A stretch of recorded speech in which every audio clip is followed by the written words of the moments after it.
Come and lay down.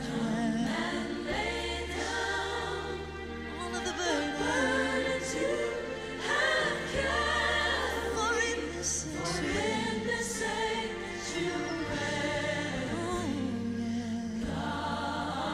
God is here. He's here. He's here. Come on, lift up your hands. He's here. He's here. He's here. He's here.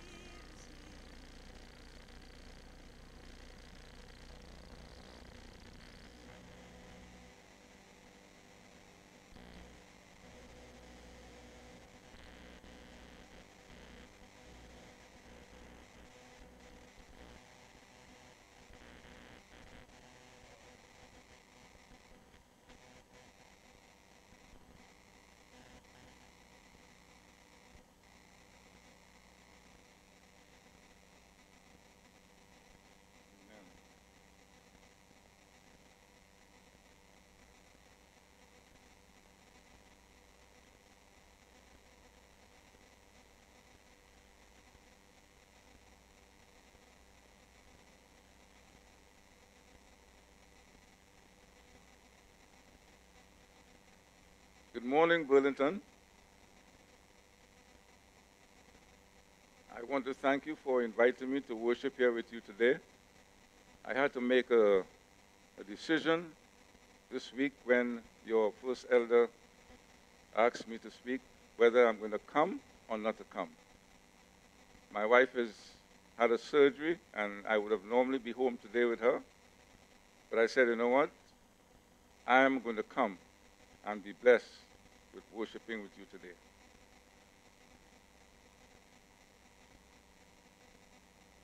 How many of you believe that we are living in a grand and awful time? How many of you believe that Jesus is coming soon? Well, church, this is no time to play church. This is no time to be asleep. This is high time for us to make our calling and election sure. God has a message for us today, and my trust is that we would listen attentively.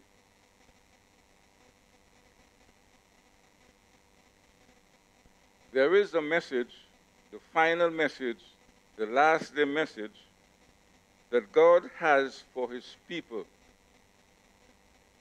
As in the days of Christ, there will be the deep plottings of the powers of darkness, but the message must not be muffled with smooth words or fair speeches, crying peace.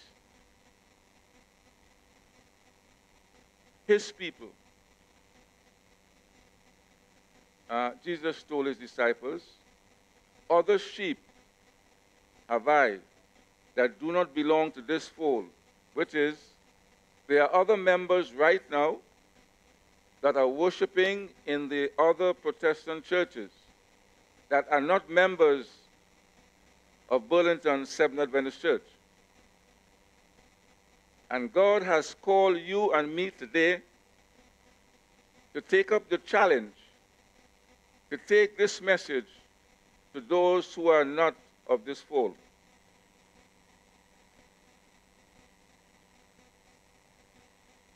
I admire the Jehovah's Witness. Is there anybody here this morning who have never been or didn't have a Jehovah's Witness knock on your door? Is there anybody? Well, let me tell you this. If Seventh-day Adventists were like the Jehovah's Witness, we would have had to get about 3 times, 4 times the space that this church is right now.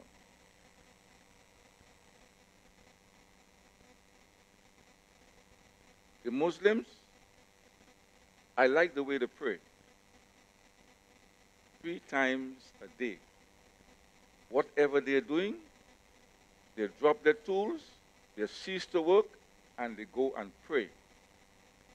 If 7-day Adventists were praying like the Muslims, we would have had so many blessings constantly that we would be happy praising the Lord as we see folks filling in our church.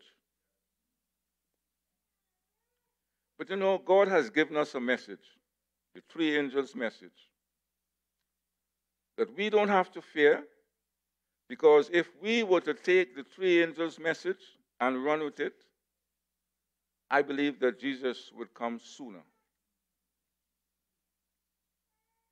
It is our high privilege to bear the banner of the third angel's message and to be in connection with God, to be his helping hand.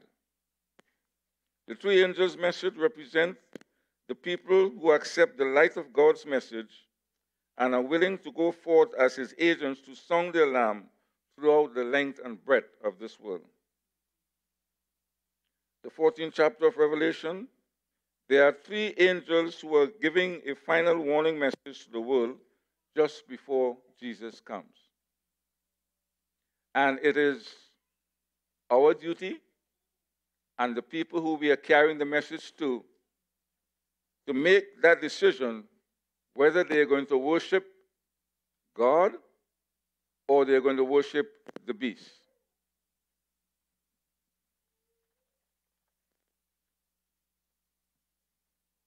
Let's look at our scripture reading. Revelation 14, 6 to 12.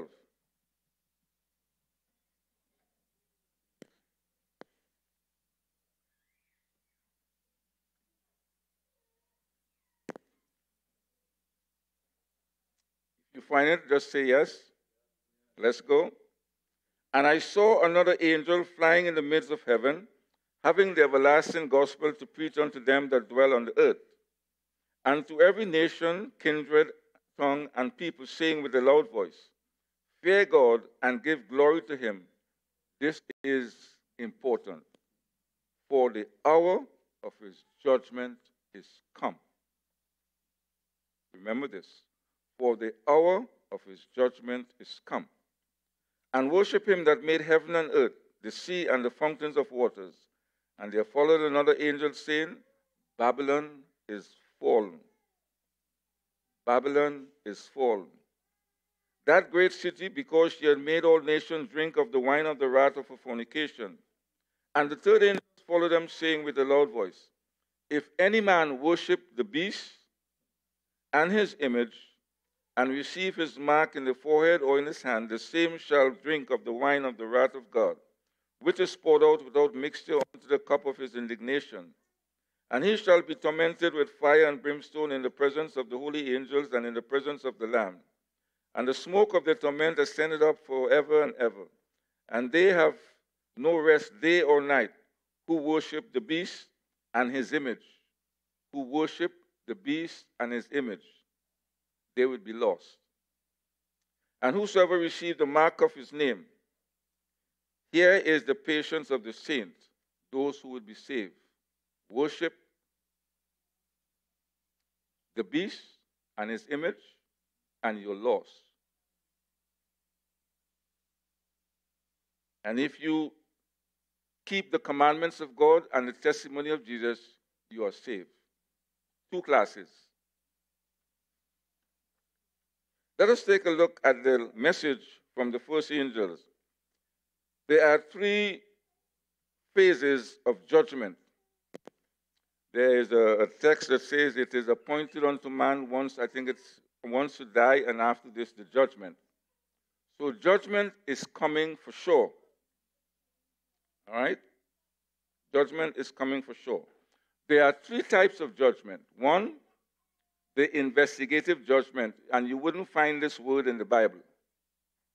But it's the investigative judgment, and it is simple that before Jesus comes, he has to decide, I mean, he knows already, but for our purpose, he has to decide who will be resurrected in the first resurrection and who will be translated when he comes.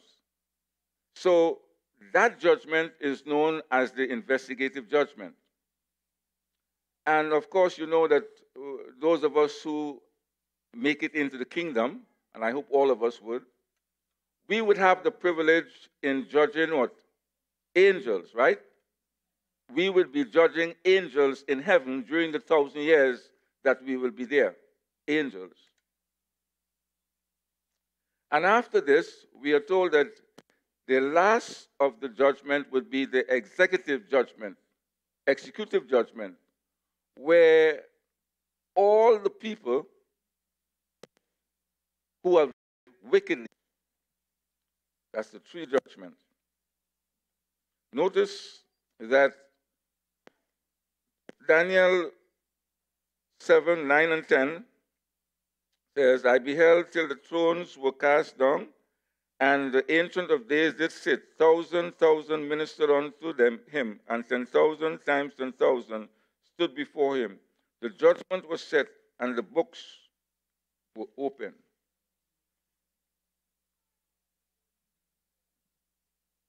Now, judgment is not a nice thing. How many times we go to court and we are there and we're wondering what would be the outcome of our case? Would the judge dismiss the case? Would I get off free? Or would I have to face the consequences of my decision? But you know, when you have an attorney to stand before the judge and with all his experience to convince the jury that you don't deserve the maximum punishment or you don't deserve to go to jail, isn't that a nice feeling? But how many of us would take the chance to go to a court and face the attorney of the other side, and you don't have any defense mechanism, and be there at the mercy of the judge? How many would like to do that? Okay, no. Well, you know, Jesus is giving you and me the opportunity now that we will ask him and allow him to be our attorney in heaven. And you know what is interesting is that Jesus is our attorney and our judge. Now, we all know that Jesus, right now in heaven, he is doing what? He's atoning and pleading for our sins.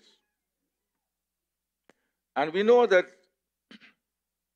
way back in 1844, when the awakening Miller began preaching about the second coming of Jesus Christ, they didn't know anything about the three angels' message. As a matter of fact, all that they knew is something strange is happening, because Daniel in Revelation 8:14 talks about the largest prophetic prophecy, which is unto 2,300 days, then shall the sanctuary be cleansed. They thought it was Jesus was coming, and there was a large movement of Adventists preparing for the coming of Jesus. And so what happened? The brethren then, they sold all that they had, and they all in one accord looking for the coming of Jesus in 1844. And we all know what happened. That year was known as the Great what? The Great Disappointment. And so Jesus didn't come. And so many of the early Advent believers, they were discouraged. But some of them took courage, and they felt, well, listen, they need to understand what happened, why Jesus didn't come. And as they prayed and studied, they discovered that in 1844, what actually happened is that Jesus moved into what? The most holy place. And you know that in the sanctuary system, on the Day of Atonement, was the only day in the year that the high priest will enter the most holy place. And when he entered into the most holy place, what was the purpose of him going there? The purpose of him going there was to atone for the sins of all the people. And notice, all the priests that were performing the daily sanctuary, the daily sacrifice, they were not allowed to be in the sanctuary at all. They were to be outside of the sanctuary. And the high priest would give an offering for himself first and all the priests and everybody else. Now, it never happened that a high priest died in the most holy place. But if, in order to ensure that there is not chaos, there was a cord tied to the priest, so that if, for instance, there is anything strange that he died inside there, they would be able to pull him out rather than go in there. Because, listen, you know what happened when David was bringing back the ark, the covenant, that there was a certain guy who went and touched the ark. What was his name? Uzzah. And you know, Uzzah died. Folks, God is holy.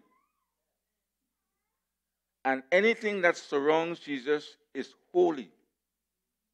And when you and I walk into these doors, we are coming to reverence a holy God. We cannot be saying, bear with me. If coming down the road we have a little conversation, fine. But when you come into the house of the Lord, you can't carry on the conversation that you're having down the road in God's sanctuary. And God, a holy place don't have to be, it don't have to start up like a church. If 2 or 3 are gathered, what the Lord said, He is in the midst. And if God is in the midst of 2 and 3 persons, what happens when you come to church like this? All right, I went somewhere that I shouldn't go.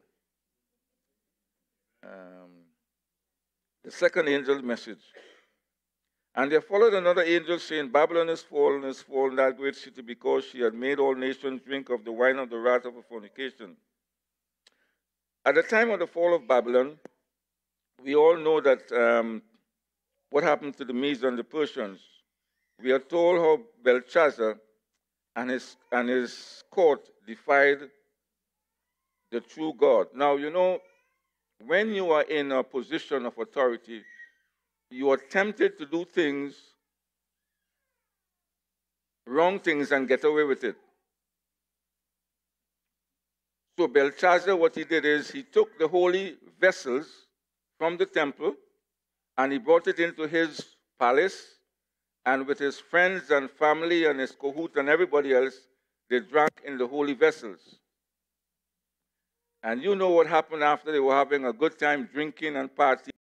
You fasting, which means that, listen, your time has come to an end. And so Babylon, who was in God's hands, started deviating from the truth. And so they fell, the kingdom, to the Medes and the Persians. And we all know what happened, that Daniel, he preached the gospel. And Nebuchadnezzar, what we know about Nebuchadnezzar, he went into the forest and became an animal for some years, right? How many years? 7 years. Now, thank God that he is merciful. And he do not punish us today as he used to then. Could you imagine that you have done something wrong and you were to receive that kind of punishment? Just think how merciful God is.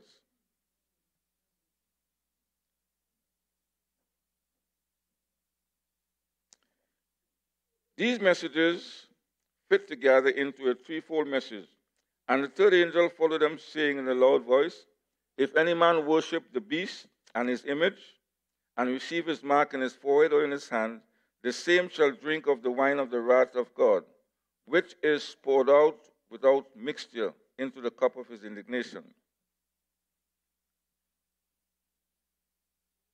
Now, who is the beast? Who is the beast? In this context, the angel is pointing back to the beast introduced in the first verse of chapter 13. In Revelation chapter 13, we can find out who is the beast. In Revelation chapter 13. John saw a terrible beast came out from the sea. And this beast had the four characteristics that was in the vision that Daniel had with the statue with four sections. The head was what? The head was gold, and that represented Babylon. The chest was, and that represented Mede and Persia. And the tie down to the legs, that was silver, and it represented Greece.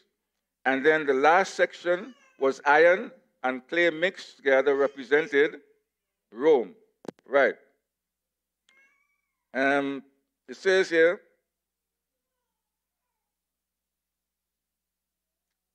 the leopard from the sea, from the sea, populated area was given great authority by the dragon.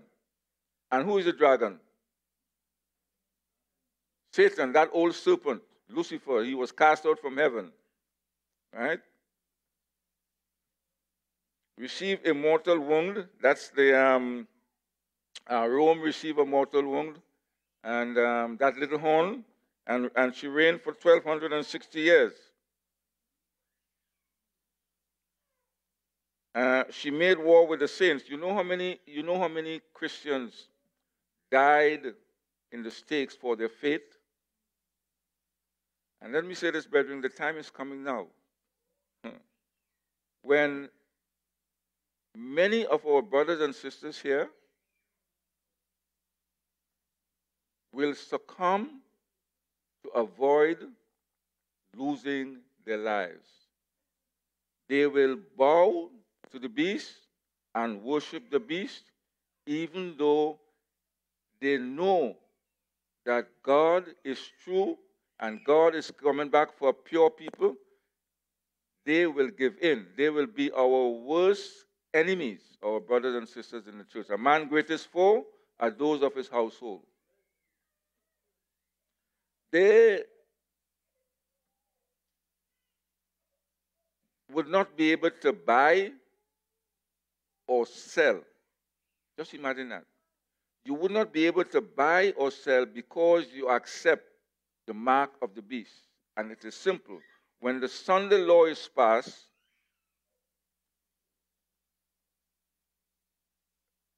the Protestant church or Rome will unite with the state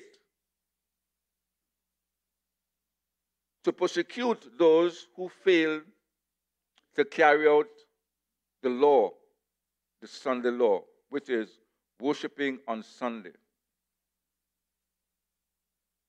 And if you fail to do it, you wouldn't be able to buy or sell. I thought about this for a while. We have received so many counsel that we should leave the city and go in the country. So many of us, we're deciding if we should or we should not.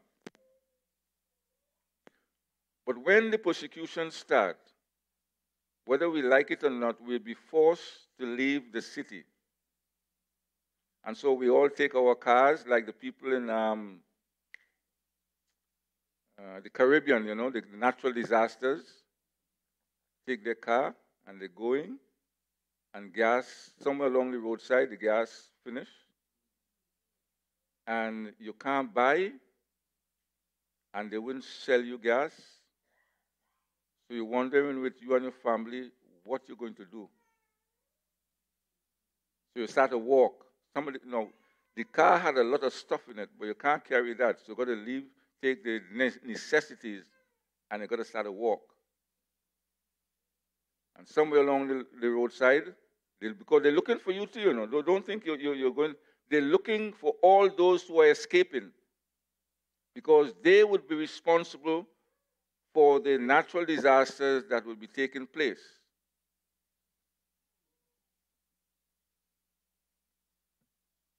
Have you ever stopped to consider what would you and your family do when that time comes? The good thing is that God has promised that those who are faithful to him, their bread and water will be sure. But you have to determine from now in your heart, Lord, help me to be faithful to you.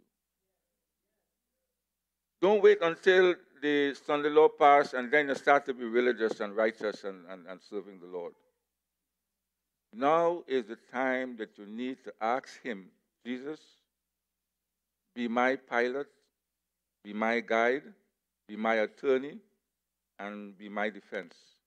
I am trusting you completely with my life. Help me to do the things that are right and pleasing in your sight. Now, you have called me to take this message, the three angels' message, to warn the people of the world that the hour of God's judgment is here. And help me not to be fearful or afraid to go to my neighbors, my co-workers, those at school, and tell them that your coming is soon and that they need to be prepared to meet you in the clouds.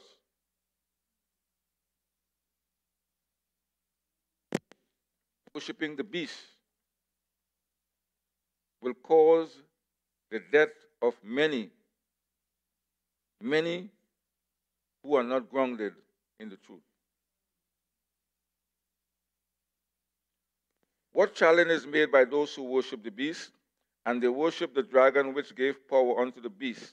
And they worship the beast, saying, who is like unto the beast? Now, we will then believe that if you oppose the beast, you're going to lose your life. So if I want to save my life, I am going to do what the beast asks me to do.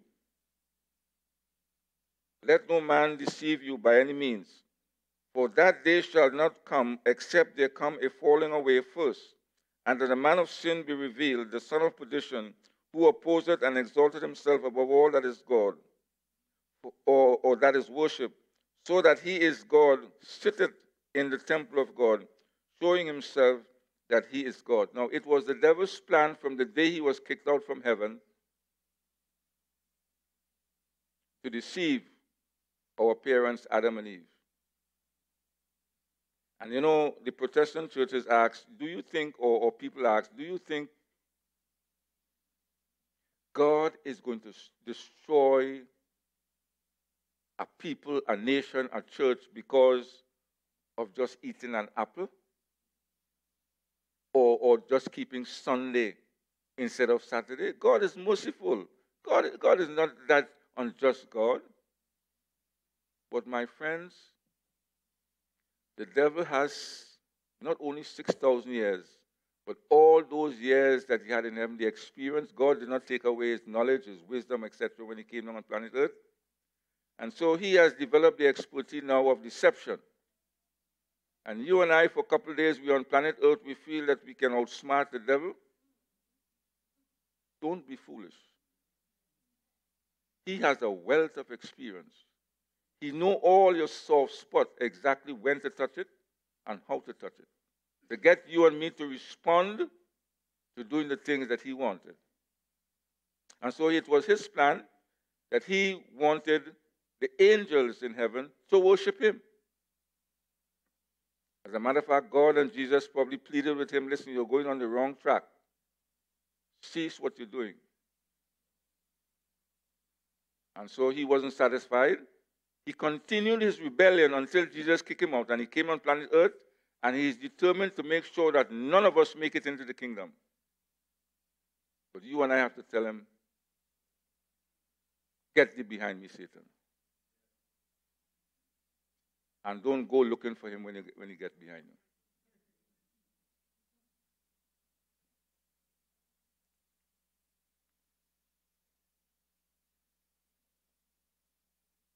false worship.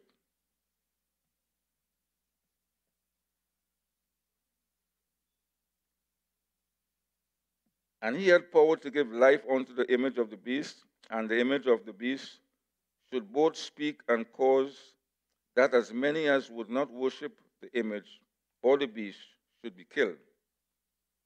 Christians will be threatened with death if they refuse to accept the mark of the beast. And he caused it all, both small and great, rich and poor, free and bond, he that had the mark of his 10 commandments. Satan does not like God's 10 commandments. Because when you zero in the middle of the commandment is the fourth commandment, which talks about God as our creator. And the devil is not happy with us worshiping God. He and his angels are doing everything within their power to discourage and prevent you from worshiping God. But we have to remember that if we want to be saved, Jesus has given up his glory in heaven, came to this earth, died on Calvary's cross, so that you and I do not have to face the penalty of sin, which is death. Salvation is free for all of us who would accept. Whatever you did in the past, we have forgiveness. We have grace. We have mercy. God is willing to wipe all that away and give you a clean slate to start all over again. Is he not merciful? Can we not trust God with our life? Can we not let him now say, Lord, I know that I have messed up in the past, but now I'm giving you a chance again. Take me just as I am. Jesus is coming soon, my friends. And I want to challenge all of us that he did not leave us ignorant, but he has made it plain that if you will trust him, if you will obey him, or the text says, part of it says that fear God and give glory to him for the hour. That fear does not mean to be afraid of God. It means to love, to respect, to reverence God, and to obey. When we reverence God, he feels happy because he created us for his glory. He created us to worship him.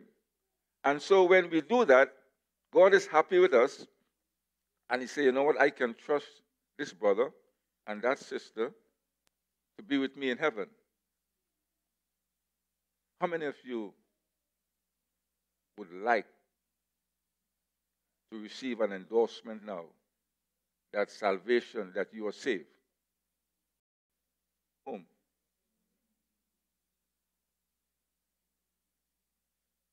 Look on the eastern sky. How many of you take time to look up there sometimes? We become so caught up and busy with the cares of this life that sometimes we could hardly even reach home to sleep.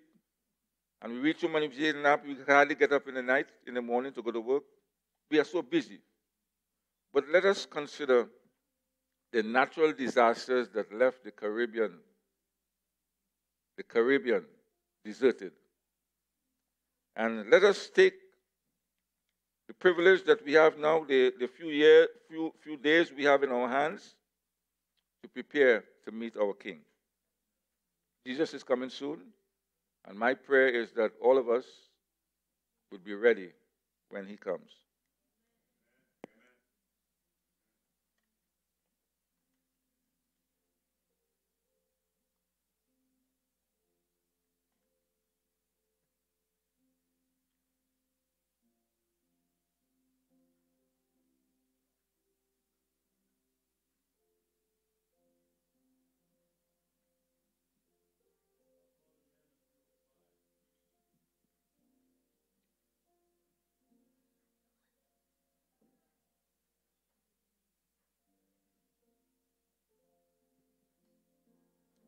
Let's stand, please.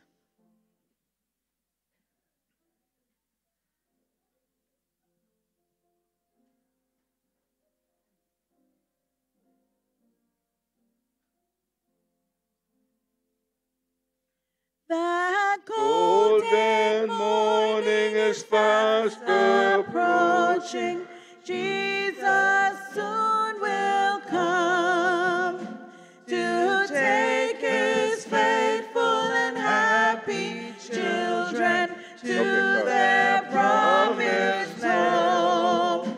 Oh, we see the glimpse of the golden morning piercing through this night of gloom. Oh, we see the glimpse of the golden morning that will burst the tomb. The gospel summons will soon be carried to the nation round. The bridegroom then will cease to tarry, and the trumpet sound. Oh, we see the glimpse of the golden morning piercing through this night of gloom. Oh, we see the glimpse of the golden morning that will burst the tomb. Attended by all the shining angels down the flaming sky, the judge will come and will take his people where they will not die. Oh, we see the gleams of the golden morning piercing through this night of gloom. Oh, we see the glimpse of the golden morning that will burst the tomb. The loved of earth who have long been parted will all meet their day. The tears of those who are broken hearted shall be wiped away. Oh, we see the gleams of the golden morning piercing through this night of gloom. Oh, we see the glimpse of the golden morning that will burst the tomb.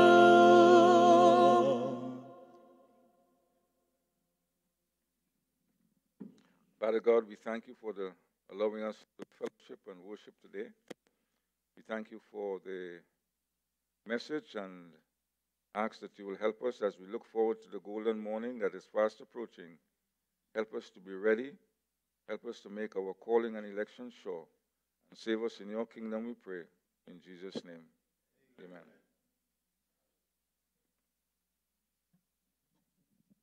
Please be seated for silence and meditation.